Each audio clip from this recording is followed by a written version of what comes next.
Howdy guys, NCS here, welcome back to Phoenix Wright JFA, Justice for All. We are on case 4, and just having finished up the investigation session, we are now heading to our first battle of the court. So, let us begin. Ooh, we're taking that down. Hadrian did it. Hadrian. That's what it looks like. Dude, no way. That woman couldn't do anything like that. In court today, there will be a mountain of evidence that will implicate you. A mountain of evidence? I'm certain there is someone out there trying very hard to pin this whole thing on you. Please, Mr. Lawyer. Dude, like I said yesterday, I'm refreshing like a spring breeze, alright? I can't let any sort of scandal ruin that. Speaking of spring breeze, oh, it's such a beautiful day out there. Today, just now, about 10 minutes ago, I opened my window for the first time in spring.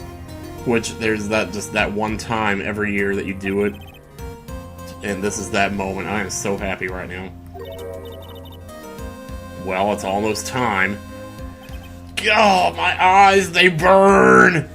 Mia, we must get a complete acquittal today. We must also get a top-loaded rack. I can't focus on my situation right now. The Twin Peaks.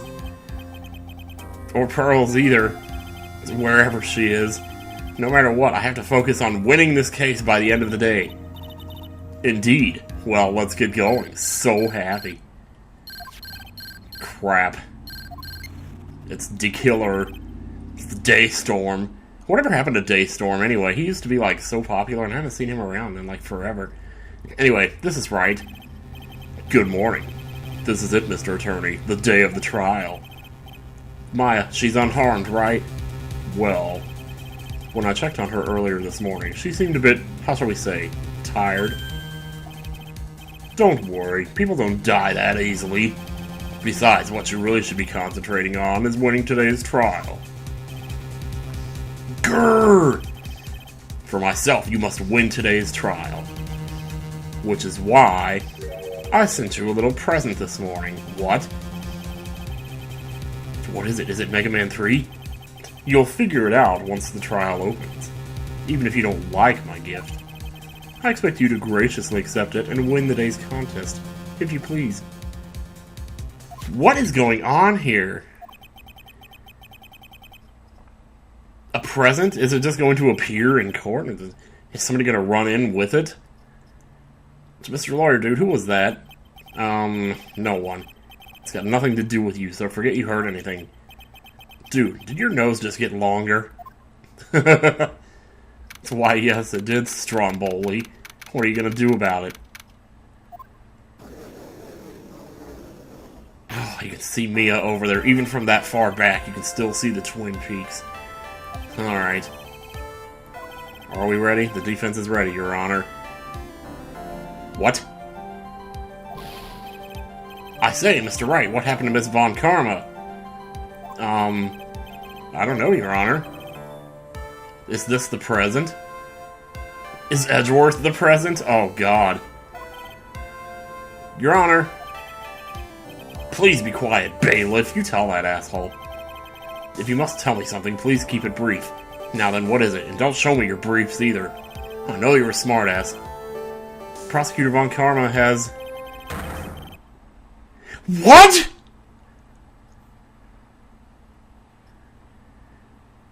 What? What the hell? No! Shot. Is that the present? Somehow, I think this is the present that man was talking about. His present. Miss Von Karma is one of the top prosecutors in the country at the moment. So, well, not really. Maybe she's the top prosecutor in her country, but here, she's got 2 losses, and let me remind you, they're both because of me. If she disappeared, this would be to your advantage. Dude, don't talk like that. This is... I don't care about the advantage. Is she okay? I don't have that answer. She's alive and in stable condition. That's good, but who said that? It's Edgeworth, isn't it? I thought he'd show up. God, he looks so fucking stupid. No, I'm just kidding. I just needed something with some emphasis, and I had local God by Everclear stuck in my head, so that's why I said that. Your Honor, due to the circumstances, Miss Von Karma cannot appear in court today. I, Miles Edgeworth, will be taking her place. The prosecution is ready. Naturally. Oh, you pompous asshole. You better not be the one that shot her. So it's just like old times. We're going up against Edgeworth. This is kind of cool. Miss Von Karma was shot in her right shoulder and is currently undergoing surgery. She got shot just like her father did. In the same spot and everything. Luckily, I have looked this case over and am familiar with the details. The prosecution seeks to prove the guilt of Mr. Matt Ongard. Shut up, phone. What is that? Gordon Hugh. Hang on, I'm gonna Google this number. Hang on. Let me see. 463-3339.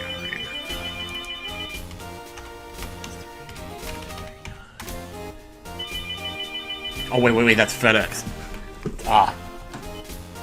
Hello? Alright, that was just an automated message. See, I stupidly left my cell phone at the airport.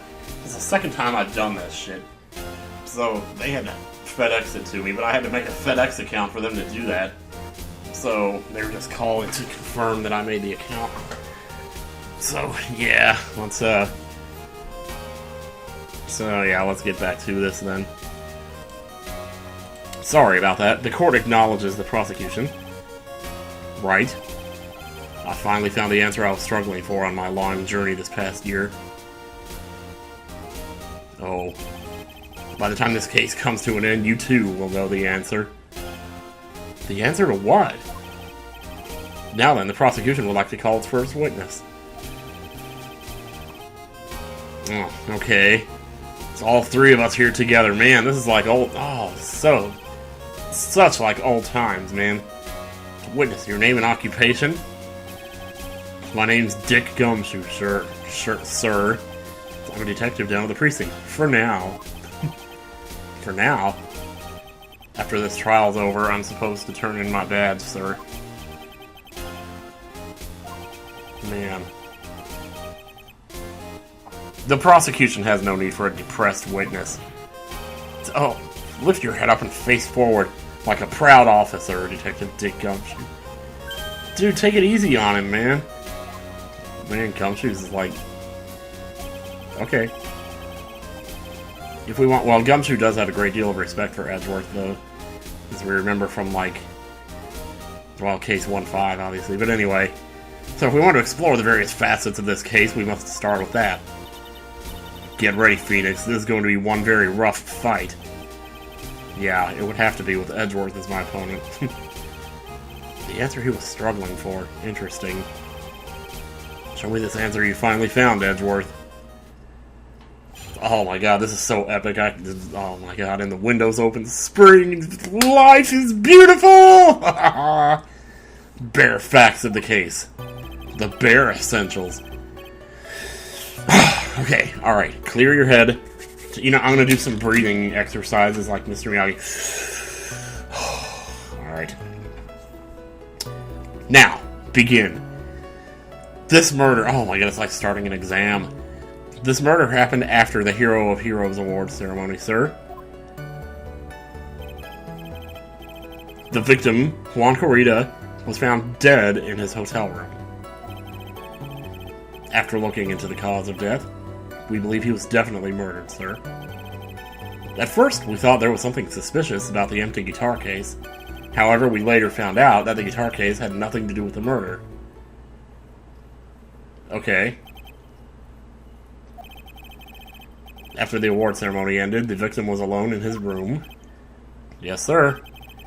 Both the victim and defendant went alone to their rooms, sir. To their booms. I see, Mr. Wright. You may begin your cross-examination. Ha! Well, bare facts of the case. Let's see. I have to go over this very easily here. This murder happened after the Hero of Heroes Award ceremony, sir. Would you please give us a brief timeline of what happened after the ceremony? Okay, pal. The ceremony started at 6 p.m., alright? It started at Suksu. It ended around 8 p.m., and then there was a short break. The special post-ceremony show was supposed to start in the lobby 30 minutes later. So 8:30. And that's when the victim's body was found, correct? Which is to say the murder occurred during that 30-minute break period. Please continue with your testimony, detective. The victim was found dead in his hotel room. But was he? I'm still thinking there's something like... We don't have the autopsy report on this yet. Adrian Andrews discovered the victim's body.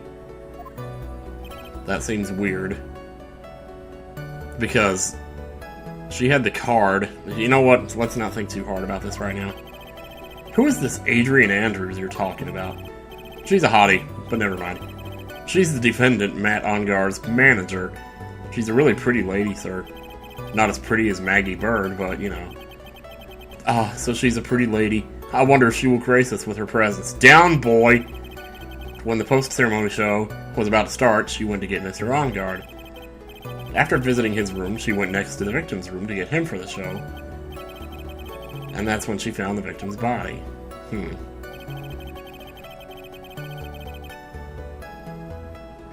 Okay. Alright. The cause of death, wasn't that because Mr. Corita was stabbed in the chest?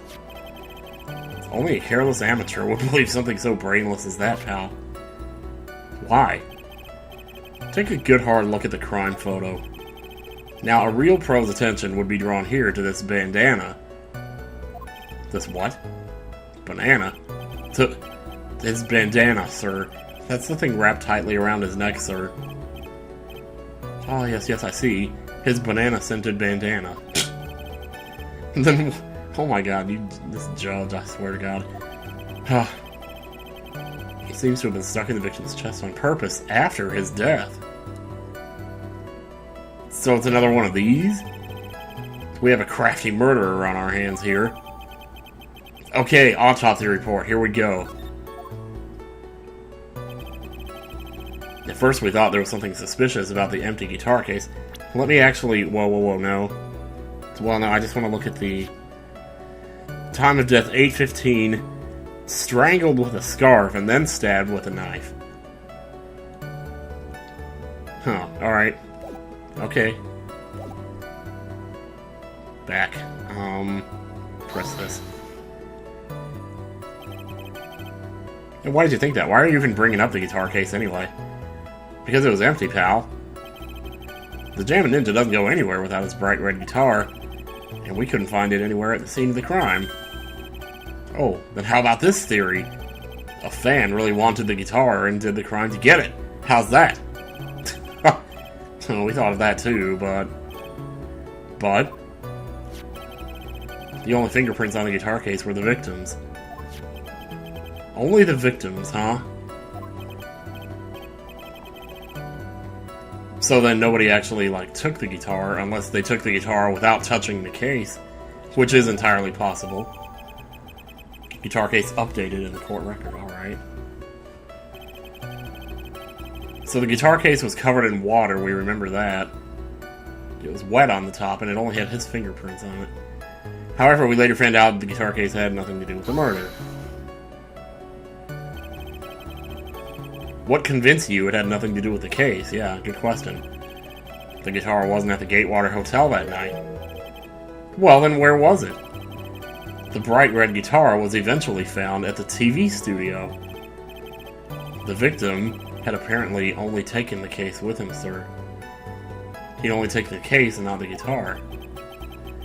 So you mean he forgot to put the guitar inside the case? Yes, sir. Even when he was on stage for the ceremony, he didn't have his guitar. So that guitar case was empty even before he got to the hotel. I guess, but is it possible he brought something else instead of the guitar inside the case, and he used the case to cover up the fact, because he knew nobody would look inside it, they would just assume it was the guitar in there. Maybe he brought something else to the hotel with him. I believe that is enough. First, the victim was choked to death with his bandana.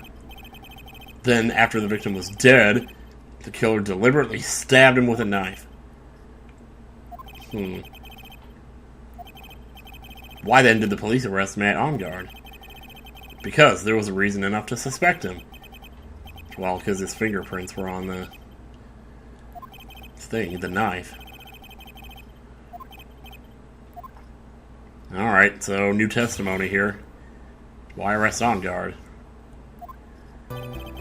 Matt Onguard and Juan Corrida were huge rivals with each other. They each thought the other guy was in his way. That's motive enough in my book. As for evidence, here's the Jammin' Ninja's button. It was ripped off of the ninja costume and found in Mr. Onguard's hakama. We got some boss cups. We got some boss cups. The defendant's fingerprints were also all over the knife. The defendant bought the knife for the crime, which makes this a premeditated murder. Are you sure? That knife looked an awful lot like the knives on the plates. Huh. It was sort of sticky on the handle, so the fingerprints came out pretty clearly, sir. Yeah, I can already see where this is going. Let me just try to remember that, though, because I have a bad habit of saying, oh, I can see where this is going, and then, like, you know, after I get distracted by some other part of the testimony, I forget about the first thing. So this was found in the defendant's clothes, was it? Nope, that's not covered in blood. It just looks, that's just how it's decorated. Alright. Oh boy. The evidence just keeps piling up, let me tell you. Yes, most certainly does, Your Honor. Ready to give in yet, Wright? I'll find the hole in your argument somehow, straight mouth. You can press as hard as you like. Just hurry up with your usual pointless questions. Okay, there was a lot of testimony there, so we're gonna have to take our time here. Huge rivals with each other, indeed they were. But in terms of popularity, Mr. Onguard won, did he not? Yep. But you know what's ironic, pal? Juan Corrida was always one step behind Mr. Onguard and everything. This year, it seemed like he finally caught up, ready for the big final showdown. But Mr. Corrida lost the Grand Prix in the end. That is too bad. He must have been pretty downhearted after losing. They each thought the other guy was in his way. It's motive enough in my book. Well, it doesn't matter what your opinion is, dude. Wait just 1 second here. Mr. Onguard was beating Mr. Corrida in the popularity polls. Well, yeah, I guess, but... Which means that in the defendant's eyes, the victim was not a rival at all. Which means he had no motive to kill at all. Good point there, Mr. Wright. Yes, I quite agree. Well, detective? Guess if you put it that way, then yeah, the defendant would have no motive. Here it comes. Detective, I'm beginning to see why you were fired. Dude, you guys are friends. I don't like to see you spatting off like this. I look forward to your pension negotiations. No! Oh. Ow! Now, detective, let's continue with the testimony. No, not my poor pension, too. Detective, if you value your money, I suggest you proceed. Yes, sir, we can talk about my pension later, sir.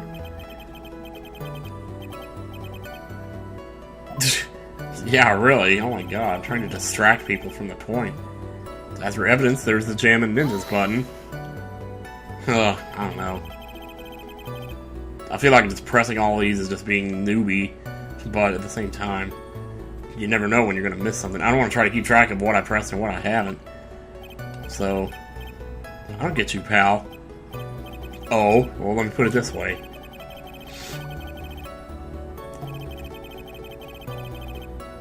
Yeah, exactly. That's what I was thinking. Can't you tell this by looking at it?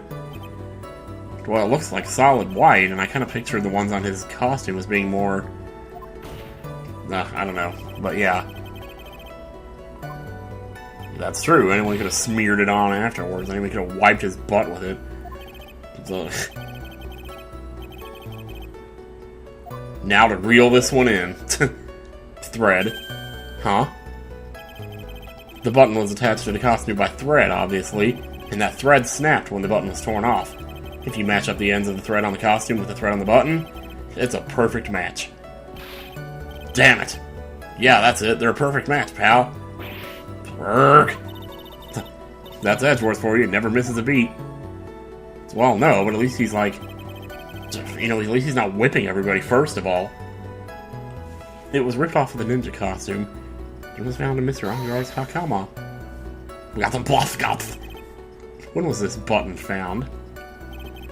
8/21, sir. So pretty soon after the body was found, we rounded up everyone who knew Mr. Kurita, and then we did a search on them all. That's when we found the button. The police didn't have the free time to lollygag and play tricks, unlike some people. Oh, man. The defendant's fingerprints were also all over the knife.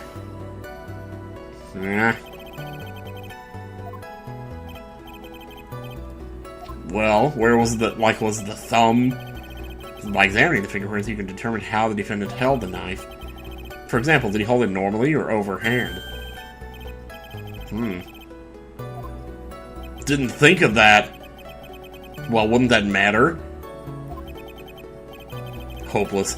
Were you paying attention to the testimony, Wright? The defendant's fingerprints were all over the knife. There is no way to determine how the knife was held at the moment of the murder. So is the defendant the owner of this knife, then? Yeah, he's gonna say the defendant bought the knife for the crime, which makes this a premeditated, but first of all, there is no way this was a premeditated murder. Sorry, pal. This isn't just some pocket knife.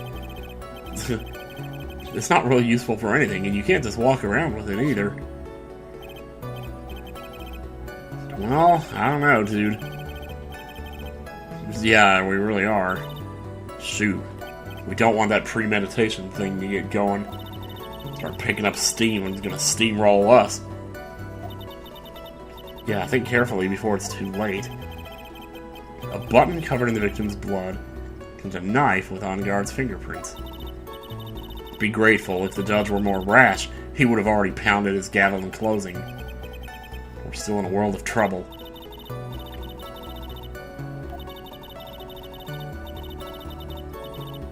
Okie dokie, Mia. It's an 8-year-old Mia. Jeez. Mad on Guard, one of our huge rivals. Okay, so we're back to the beginning here. Let's see what we got here. The button ripped off the ninja costume found in Mr. Angar's Hakama. The defendant's fingerprints were also all over the knife. The thing I'm thinking that, like, this just seems really sudden, this thing about all of a sudden he's bringing up that the defendant bought the knife. Let me see what I have here.